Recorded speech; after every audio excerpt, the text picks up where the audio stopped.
Welcome to the Personal Tanya for the 12th day of Shvat, where we are discussing how to become one with God. Until now, the Tanya has discussed with us how we can experience intimacy with God through the mitzvahs. And this was comparable to a body and soul, or to a chariot and a rider. But today, the Tanya is going to take us deeper in how we as human beings are able to connect with God on an even deeper level, more than a body and a soul or a chariot and rider, which are two different entities that are working together as one. When it comes to Torah study, this is an even deeper bond than is formed through a mitzvah between Jew and his maker. It's more intimate oneness than through mitzvahs, where you are actually becoming one, not two entities working together like a horse and rider. And the reason for this is, the reason why Torah has more of an intimate connection with God for us than mitzvahs do is because Torah is wisdom. And when it comes to wisdom, you cannot differentiate the thinker from the thoughts. You can't differentiate the speaker from the wisdom. The wisdom is one with the thinker. Hence, the Zohar tells us that God and his wisdom are one.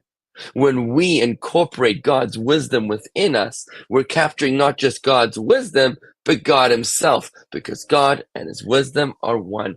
This is the union that's formed, the intimacy formed between a Jew and God through the study of Torah, that is so much deeper than the intimacy formed through the mitzvah, where two entities work together like a body and a soul, or a chariot and its rider. Here through Torah, we actually become one with God. When we study Torah, we're connecting with God's actual desire directly and unfiltered.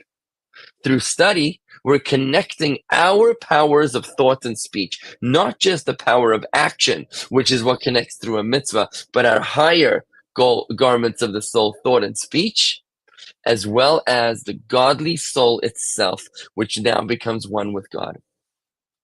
This divine energy in Torah, incidentally, is more powerful than the divine energy in the spiritual upper worlds, because the divine energy in those worlds is a diluted form of energy. But when it comes to God's energy inside of Torah, it is God's desire, unfiltered, laid out, black on white. There is no filter in God's desire as it manifests in Torah. And that's why the divine energy in Torah is something called sovev, which means infinite or unlimited energy.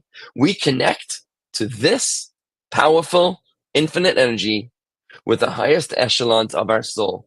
When we study Torah, we are becoming one with God.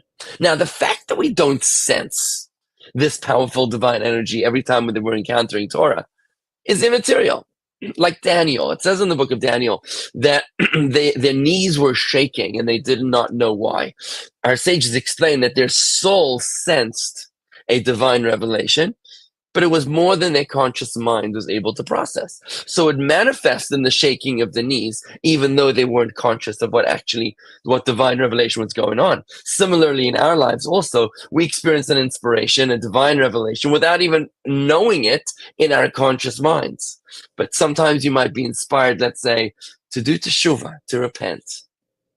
Or you'll get a thought that was inspirational, that came out of nowhere. You won't even know why.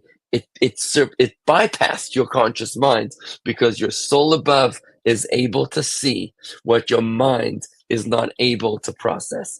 And it's this bond, this unity, this intimacy that we are able to achieve each and every single time that we study Torah. So in contrast to a world that was created as a prop, to be able to distract us and allow us to experience freedom of choice, to choose between those entities that are aligned with God and those entities that are opposed to God.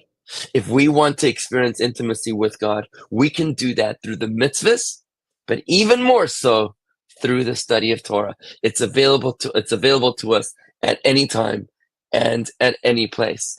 For today, that's a wrap. Let's try to apply. You can do this.